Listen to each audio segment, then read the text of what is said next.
One of the most deeply entrenched horror tropes is the idea of the haunted forest, which is a carryover from Europe, which I can expand on later. But in the context of American horror media specifically, you see it as a combination of both an anxiety surrounding land that is not productive or conducive to the flow of capital, and also land that could be potentially occupied by indigenous people. This is why, for example, indigenous burial grounds are a common trope in horror movies that never feature any living indigenous people or any reference to indigenous culture.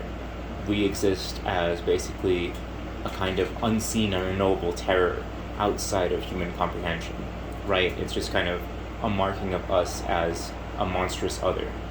It's also probably the best example of how settlers view and understand the land and city life. Like, you see a lot of people discussing how being in the wilderness is isolating and lonely and scary, and yet somehow life in the city isn't, despite the fact that, you know, you're often completely on your own, surrounded by strangers, and in far more danger than you would ever be in a forest, regardless of, bears, wolves, whatever predatory animal that comes to mind.